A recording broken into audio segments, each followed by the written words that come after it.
14. Traquinagens da família Lula da Silva. As andanças de Genival, o Vavá. Dona Marisa Letícia, a primeira-dama, mandou fazer um canteiro de 4 metros de diâmetro com flores vermelhas em forma de estrela, o símbolo do PT nos jardins do Palácio da Alvorada. Tentou caracterizar a residência oficial do presidente da República como uma sede do partido.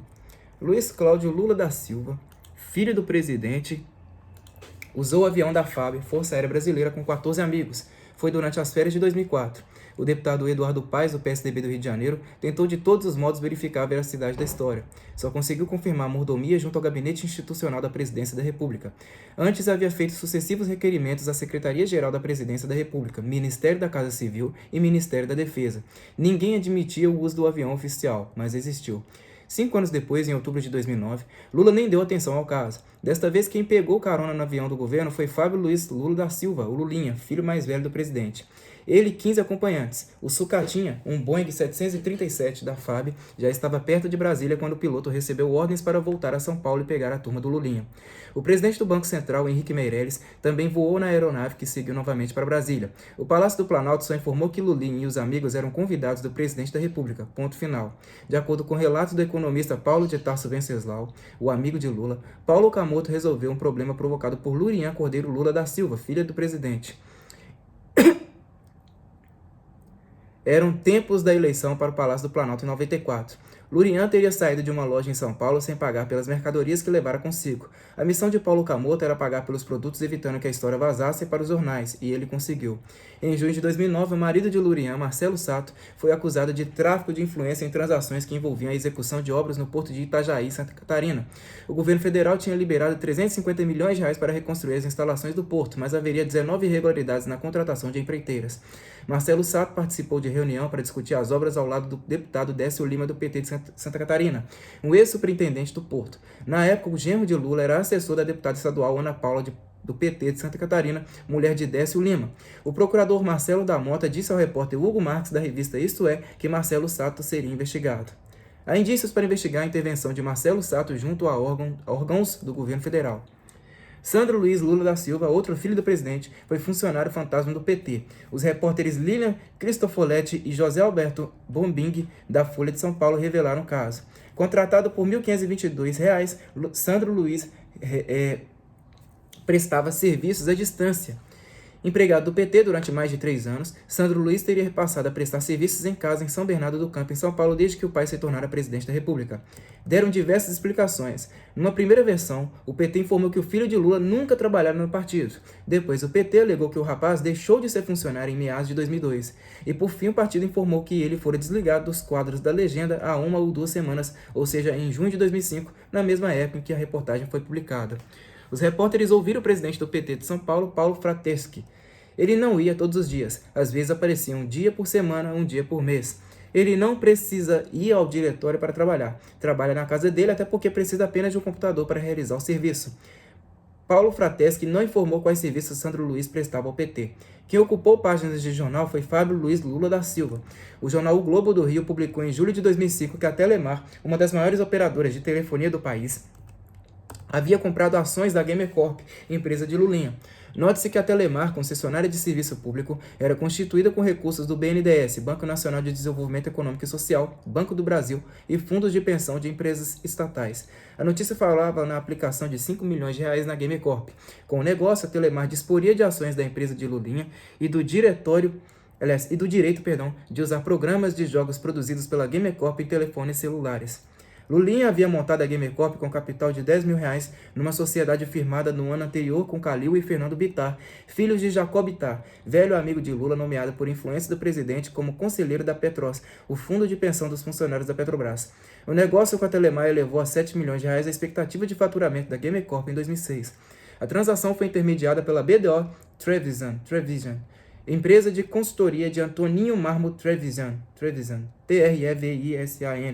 Ele era outro amigo de Lula, nomeado para o Conselho de Ética Pública da Presidência da República. Para ganhar a vida, Lulinha dava aulas de informática, teve rápida ascensão com a eleição do pai. A Telemar patrocinou viagens dele aos Estados Unidos, Japão e Coreia.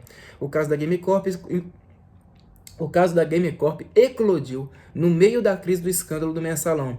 Antes de viajar para a França, Lula aproveitou uma reunião ministerial para repelir as denúncias de favorecimento à empresa do filho. Estão querendo mexer na minha vida privada? Isso é uma baixaria, um golpe baixo, um desrespeito, isso é irracional.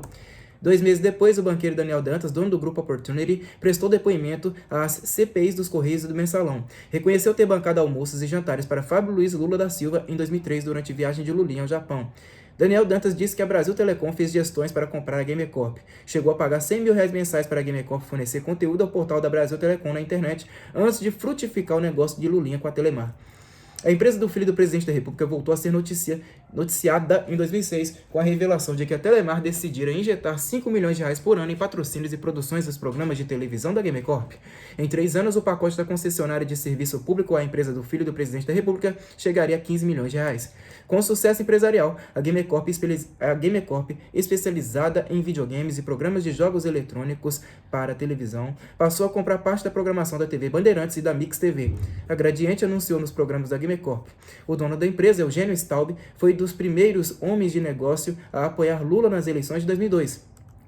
A Sadia, outra grande empresa, também passou a patrocinar os programas da Gamercorp. Lá, outro empresário de sucesso ligado a Lula fez carreira. Trata-se de Luiz Fernando Furlan, ministro do Desenvolvimento, Indústria e Comércio Exterior, no primeiro mandato do presidente Lula. Em junho de 2006, anunciou-se que a Gamercorp passaria a se chamar Game TV, a partir de uma parceria com o canal 21 do grupo da TV Bandeirantes, que também mudava o nome para Play TV. A empresa de Lulinha coordenaria 6 horas diárias de programação com a exibição de programas sobre games, videoclipes e atrações para o público infantil. O contrato tinha duração prevista de 10 anos. Não foram divulgados dados sobre o faturamento da empresa de Lulinha, mas a TV Bandeirantes admitiu que R$250 mil do montante de R$3,1 milhões de verbas publicitárias que irrigariam os cofres da TV, da Play TV, e da Gamercorp, viriam de empresas e órgãos federais. No final de 2005, a revista Veja contou a história de Genival Inácio da Silva, o Vavá, o mais velho dos 6 irmãos do presidente Lula. Metalúrgico aposentado, ele abrira escritório para intermediar pedidos de empresários junto a prefeituras do PT, empresas estatais e órgãos do governo federal. Fazia tráfico de influência, da reportagem de Marcelo Carneiro e Camila Pereira. Vavá, afiliado ao PT, confirmou à Veja que recebe e encaminha pedidos de empresários interessados em trabalhar com o governo, mas disse que por enquanto não recebeu nenhum pagamento pelo serviço. Até agora ninguém pagou nada ainda. Espero ganhar um dia. O irmão de Lula começou negando aos repórteres que exercesse o papel de intermediário para empresários. Diz que seu escritório prestava assessoria social para pessoas que precisam. Depois Vavá confessou: se o presidente tem empresários que procuram ele para fazer negócio, nada melhor do que você ajudar. Admitiu ter mantido contato com César Alvarez, assessor especial do presidente Lula, e Edmilson Antônio Santana, diretor de operações da Petrobras Distribuidora. Tudo por solicitação de empresários da Federação Brasileira de Hospitais, do advogado Daniel Freire Garcia e de um executivo do ramo da construção civil identificado por Vavá como José Ernesto. O irmão de Lula reconheceu que ia a miúde a Brasília com passagens aéreas pagas por empresários. Para fazer o quê? Passear. Por intermediação de Vavá, César Alvarez recebeu o empresário português Emílio Mendes, do Riviera Group, que atuava nos setores imobiliário, turístico e energético. A reunião foi no Palácio do Planalto com a presença de Vavá. Algum tempo depois, o empresário português e Vavá foram recebidos por Gilberto Carvalho, chefe de gabinete de Lula. Emílio Mendes ainda fez uma visita à sede da Petrobras no Rio de Janeiro, graças à influência de Vavá. A Polícia Federal desferiu a Operação Checkmate em 4 de junho de 2007. Prendeu 79 pessoas acusadas de pertencer a uma organização criminosa ligada à exploração de máquinas caça-níqueis. Cerca de 600 agentes federais foram mobilizados em Mato Grosso do Sul, Rondônia, Paraná, Minas Gerais e São Paulo. Entre os presos havia empresários, advogados, policiais civis e policiais militares.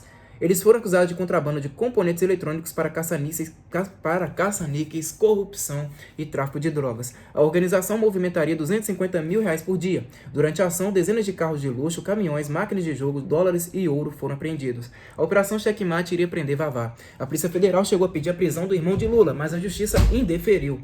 Autorizou apenas uma operação de busca e apreensão na casa dele, situada na Vila Pauliceia, em São Bernardo do Campo, em São Paulo. Os federais vasculharam a residência e indiciaram Vavá por tráfico de influência e exploração de prestígio. A Polícia Federal também prendeu Dario Morelli Filho, cujo filho tinha como padrinho o próprio presidente Lula. Na época, Dario Morelli Filho ocupava cargo político na prefeitura de Diadema, em São Paulo, cujo prefeito José de Filipe Júnior, do PT, fora o tesoureiro da campanha de reeleição de Lula em 2006.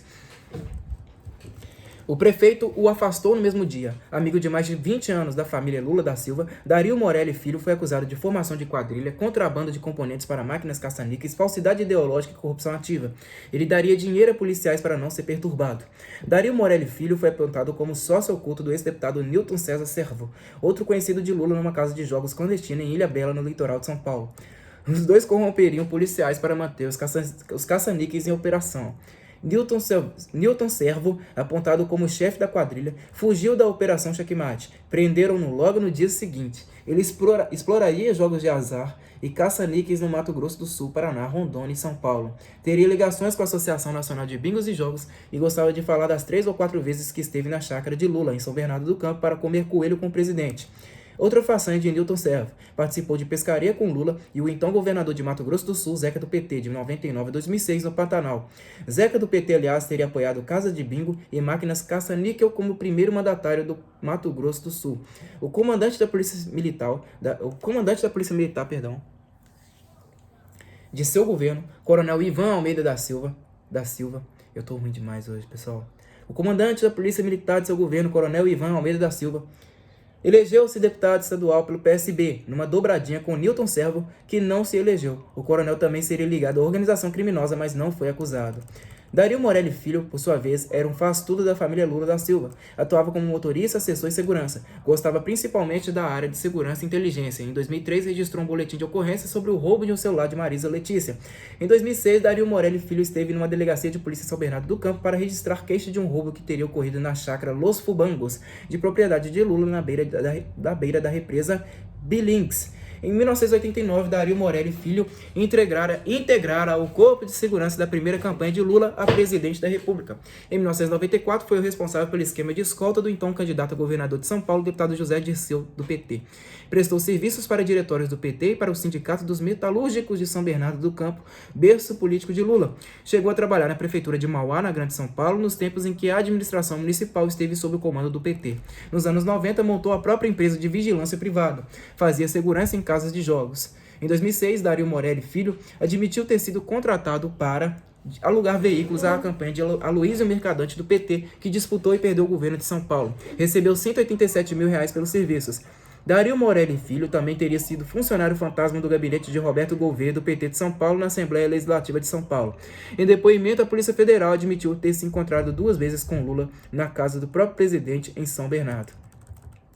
Vavá conheceu Dario Morelli Filho nas festas do PT e estreitou as relações de amizade na residência do próprio Lula. Na casa de Dario Morelli Filho, em Caraguatatuba, no litoral de São Paulo, Vavá teria conhecido Newton Servo. De acordo com as investigações da Polícia Federal, Vavá passou a receber valores que variavam de R$2 mil a R$3 mil de Newton Servo em troca de serviços de lobby e promessas de benefícios e vantagens em órgãos do governo federal. Durante as investigações, a Polícia Federal interceptou uma série de ligações telefônicas com autorização da Justiça. Nesta, captada às 7h45 da noite de domingo, 25 de março de 2007, Vavá conversou com Newton Servo para informar que Lula esteve em sua casa naquele dia. De fato, apurou-se depois que o presidente passara o domingo em São Bernardo do Campo, sem agenda oficial. No diálogo, máquinas, conforme a Polícia Federal, eram caça-níqueis. O primeiro a falar foi Vavá. O homem esteve aqui hoje, entendeu? Hein? O homem esteve aqui hoje, entendeu? Entendi. Passou aqui, ficou 1h30 aqui. Falou com você? Conversou. Eu falei pra ele sobre o negócio das máquinas lá. Ele disse que só precisa andar mais rápido, né, bicho? Hein? Disse que só precisa andar mais rápido, viu? Tá certo? Com certeza, meu irmão. Hã? O Lula é meu irmão. Dispensava falar da gravidade do diálogo envolvendo Lula. 3 dias antes, em outra ligação, Vavá pedir a Newton Servo: Ô, arruma 2 pau pra eu? Em 11 de março, outro diálogo entre os dois. Começou com Newton Servo: Vou ver se hoje eu coloco uma coisa pra você, mas o mais certeza é amanhã, porque ontem eu tava com Caraguá, eu fui consultar um depósito que fizeram pra mim, fizeram em cheque, daí não tinha liberado hoje. Põe um 5, tá bom? 2 dias depois, Newton Servo ligou para Vavá. Meu cunhado tá em São Paulo, eu pedi para ele, meu cunhado Serra, para entregar pessoalmente aquele negócio. Falo com você amanhã, então. Agora, um diálogo de deixar os cabelos em pé. A conversa telefônica ocorreu 2 semanas antes da deflagração da Operação Checkmate entre Vavá e José Ferreira da Silva, o Frei Chico, outro irmão de Lula. Frei Chico foi um inspirador que levou Lula para o sindicalismo. Ele atuava como consultor em sindicatos da região do ABC, na Grande São Paulo. Ressalta-se que Frei Chico se apresentou como Roberto na ligação a Vavá. A Polícia Federal demorou alguns dias até descobrir de quem se tratava. Vavá, porém, sabia muito bem com quem falava, como se percebe pelo diálogo. Os dois provavelmente já sabiam das escutas telefônicas e trataram de manter a conversa mais cifrada possível. Registre-se. Anteriormente, o ministro da Justiça, Tarso Genro, do PT do Rio Grande do Sul, informara a Lula que havia investigações envolvendo Vavá. O diálogo começou com Vavá. Sexta-feira eu preciso ir a Brasília. Sexta-feira? Acho que você quer conversar sobre isso mesmo, cara. Não vai sem falar comigo, não. Porque tem uma bronca da porra. De quê? Não sei, Vavá. Depois te falo, tá? Tá bom. Vou de manhã e volto à tarde. Não vou só. Vou conversar com o Lula mesmo. O Lula quer que você vá lá ouvi-lo à noite para conversar com ele à noite. Tá? Então eu quero ver com você direito isso. Ele quer que eu vá com você, mas se você for sozinho, ele também, tá? Quer conversar na casa dele, tranquilo, tá? Então vamos pensar num dia aí. Eu só vou de tarde e vou voltar, não vou ficar lá não. Mas Vavá, eu quero saber. Vavá, por que tem umas broncas lá que você anda apresentando uma pessoa lá nos mistérios e ele... Eu? Vavá, depois nós conversa, tá? 2 dias depois, em outra conversa telefônica, Vavá confirmou estar informado sobre as investigações da Polícia Federal. Ele pediu R$2.000 ao interlocutor, identificado como Rinaldo.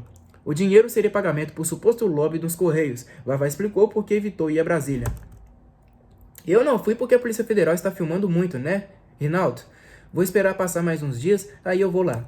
Entre 11 e 17 de maio de 2007, 7 conversas telefônicas indicaram o vazamento de informações sobre a operação da Polícia Federal. Dario Morelli Filho, o compadre de Lula, alertou Newton Servo do que estava acontecendo. Um pepino feio. Dario Morelli Filho gabou-se ao dizer que com ele nada aconteceria, possivelmente por sua ligação com o presidente da República.